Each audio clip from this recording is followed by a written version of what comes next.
एक 4-5 साल से नवी मुंबई अंतर्राष्ट्रीय विमानतल जो बन रहा है और इसी विमानतल को स्वर्गीय दिबा पाटिल साहब जो इस देश के नेता थे, जिन्होंने बहुत से ऐसे डिसीजन लिए जो हमारे देश की माँ बहनों के लिए है, हमारे फार्मर लोग के लिए है, ओबीसी समाज के लिए है।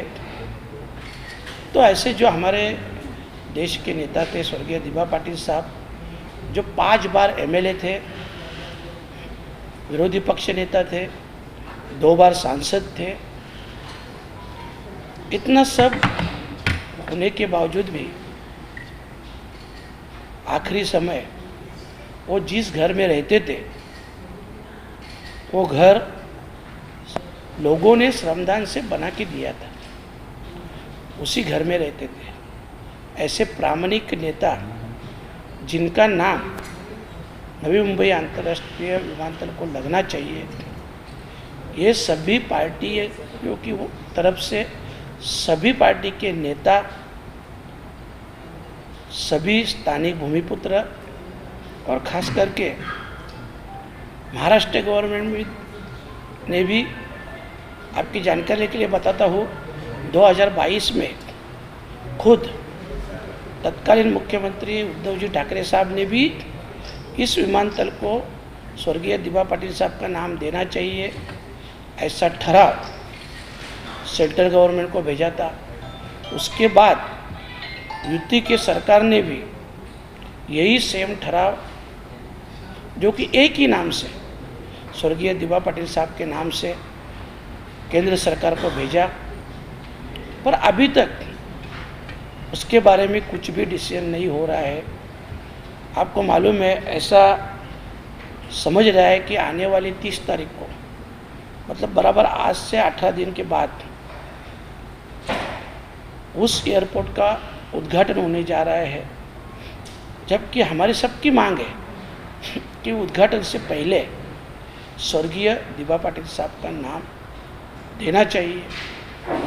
और मैं यही कहूँगा कि स्वर्गीय दिबा पाटिल साहब के जो काम थे, उसने इस देश के लिए जो काम के माध्यम से योगदान दिया है, उसकी ऊंचाई इस एयरपोर्ट से कहीं ज़्यादा है। और इस एयरपोर्ट को उनका नाम देने से एयरपोर्ट की ऊंची बढ़ जाएगी, उनकी नहीं, क्योंकि वो तो देश के नेता थे। बस इसी मांग को लेके आने वाली 14 सितंबर को हम लोग भिवंडी से रैली निकाल रहे हैं।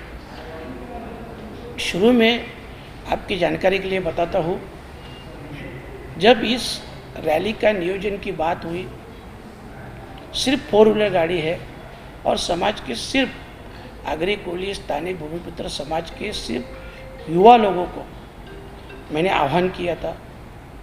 तो एक दिन में 600 के ऊपर गाड़ी की एंट्री हुई।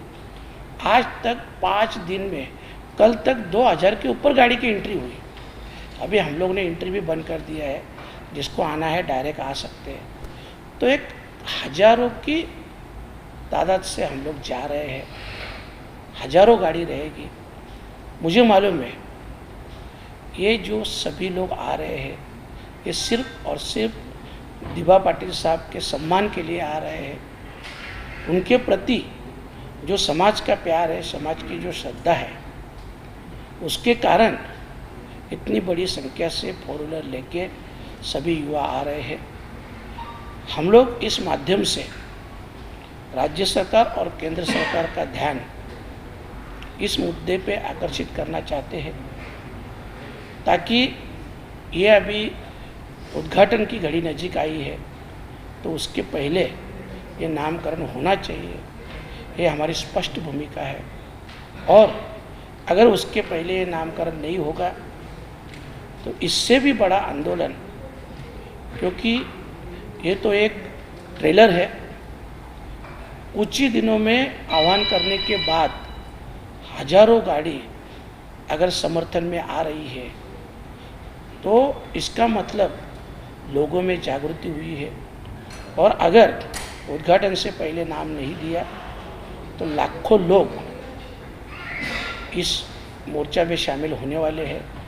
और मेरा कहना एक ही है कि अगर स्टेट गवर्नमेंट ने एक ही नाम दिया है तो सेंट्रल गवर्नमेंट ने जल्द से जल्द उसका निर्णय लेना चाहिए।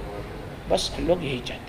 आने वाले उसका क्राइटेरिया क्या होगा? मतलब जैसे अगर कोई आना चाहता है तो उनको एंट्री करना पड़ेगा या आपके ऑफिस वालों से जो है कांटेक्ट करना पड़ेगा, कैसे यार? नहीं, देखो ये सब सेफ्टी के लिए हम लोग ने किया है कि सभी गाड़ी का नंबर, ड्राइवर का नाम, नंबर, ये सब हम आरटीओ में भी देने वाले हैं। ट्रैफिक डीसीपी साहब दोनों, थाना के भी, न्यू बॉम्बे के भी, नवी मुंबई के भी, सभी से बात हुआ है तो उनको ये सब डिटेल्स देने वाले हैं। पर अभी ऐसी हालत है कि 2000 की गाड़ी के ऊपर एंट्री गई है, तो अभी हम लोग बता रहे हैं कि कौन से एरिया से कौन से पॉकेट से कितने लोग आ रहे हैं। न्यू बॉम्बे महानगर पालिका जो है, उन्होंने या महानगर पालिका के जो क्षेत्र में जो फलक लगाए, न्यू मुंबई विमानतल, इस तरह के फलक लगाए, कई युवाओं ने वहाँ पर विरोध करके वो बोर्ड तोड़े भी, उसके बारे में क्या कहना है? देखो, मतलब जब ये बोर्ड लगे, अंतर्राष्ट्रीय विमानतल के जब बोर्ड लगे हैं तो वो बोर्ड तोड़े भी है, कहीं पे उनके ऊपर काला कलर लगाया है। मतलब लोगों ने अपना निषेध व्यक्त किया है। तो इसके लिए एक गवर्नमेंट को, देखो अभी नजीक आ रहा है, इसकी आपने देखा होगा संसद में भी मैंने इसके बारे में आवाज़ उठाई थी। और अभी ये 14 तारीख को रैली निकल रहा है। तो ये जो लोगों का विरोध, क्योंकि 4-5 साल से चालू है, हमारी संघर्ष समिति भी लगातार संघर्ष कर रही है। कई समाज की संस्थाएं हैं जो काम करती है, वो लोग भी इसका विरोध कर रहे हैं, इस संघर्ष में शामिल है। और आज जब मैं भी कर रहा हूँ तो मैंने भी सभी को आह्वान किया है कि आप सभी ज़्यादा से ज़्यादा संख्या से इसमें शामिल हो जाए। सिर्फ 1-2 मिनट में आपका लूँगा वो इसके लिए कि ऑलरेडी दिभा पाटिल साहब का मैं काम बोलना आपको भूल गया कि उनको मैं राष्ट्रीय नेता क्यों मान रहा हूँ। देखो 1989 में जब स्त्री भ्रूण हत्या का कायदा पारित हुआ, वो कायदा महाराष्ट्र विधानसभा में दिभा पाटिल साहब ने पारित किया। उसके बाद में 1994 में सेंटर के गवर्नमेंट ने भी उसकी दखल ली और पूरे देश में इस स्त्री भ्रूण हत्या का कायदा लागू। जो फार्मर लोग का था, जगह के बदले में जगह, पहले आप देखते थे सेंटर का हो या स्टेट का हो, जो भी प्रोजेक्ट निकलता था उसमें से कुछ छोटी मोटी अमाउंट दे के फार्मर को खुश किया जाता था, चुप करते थे और प्रोजेक्ट करते थे। पर उसके बाद में दिभा पाटिल साहब ने क्लियर कट एक आंदोलन किया। तो उस आंदोलन के माध्यम से उन्होंने शासन को बताया कि भूमि की बदले में, मतलब जगह के बदले में जगह मिलनी चाहिए। और जो 12.5% का जो फार्मर के बाजू से डिसीजन हुआ, वो भी स्वर्गीय दिभा पाटिल साहब ने किया, जो पूरे देश में लागू हुआ। जो कुल कायदा आपको मालूम है, कुल कायदा तो 1948 में पारित हुआ था, मतलब मंजूर हुआ था, जिसकी दखल खुद डॉक्टर बाबा साहेब आम्बेडकर ने ली थी। तो उसके बाद में 1957 से लेकर 1965 तक दिभा पाटिल साहब खुद MLA थे, उन्होंने इसका फॉलोअप लिया। और ये जो कायदा था, ये GR सहित पारित किया महाराष्ट्र में। इसके बाद में वो पूरे देश में लागू। और इससे और एक बात बता दूं कि जब मंडल आयोग की सिफारिश लागू करना था पूरे महाराष्ट्र में, तब OBC का उसी समय 1984 में OBC का महाराष्ट्र का नेतृत्व दिभा पाटिल साहब कर रहे थे। मेरा कहने का मतलब यही है कि उनका जो काम है, आज भ्रूण हत्या का जो हुआ, सब हमारे माँ बहनें बेटियाँ हमारे पूरे देश के, उनके लिए कानून लागू हुआ, पूरे देश के फार्मर के लिए कानून लागू हुआ। ओबीसी को जो पूरा हक मिला उसका भी महाराष्ट्र का उन्होंने नेतृत्व किया था। ये सब उनके काम देखेंगे, पूरे देश लेवल के काम। और इसके लिए हम बोलते हैं कि इस विमानतल को, उनका एयरपोर्ट को नाम मिलना चाहिए, जिससे एयरपोर्ट की ऊंची बढ़ जाएगी।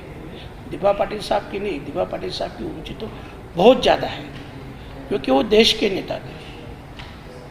महाराष्ट्र राज्य सरकार नाम की घोषणा करने के लिए इतना विलंब कर रही है, क्या आपको क्या लगता है, क्यों कर रही है, क्या वजह नहीं क्या है? नहीं, महाराष्ट्र सरकार विलंब नहीं कर रही है। महाराष्ट्र सरकार ने वो ठराव सिर्फ एक ही नाम का, दिबा पाटिल साहब के नाम का ठराव सम्मत करके सेंट्रल में भेजा है। वो सेंट्रल गवर्नमेंट उसके ऊपर डिसीजन नहीं ले रही, वहाँ पे रुक गए हैं। तो देखो अभी 30 तारीख को अगर उद्घाटन है, ओपनिंग है, तो सिर्फ 17-18 दिन बचे हैं और अभी भी उनका नाम अनाउंस नहीं हो रहा है। मतलब सरकार के मन में कुछ अलग है, कुछ अलग मंशा है, और इसके लिए पूरे सभी के मन में एक संभ्रम है,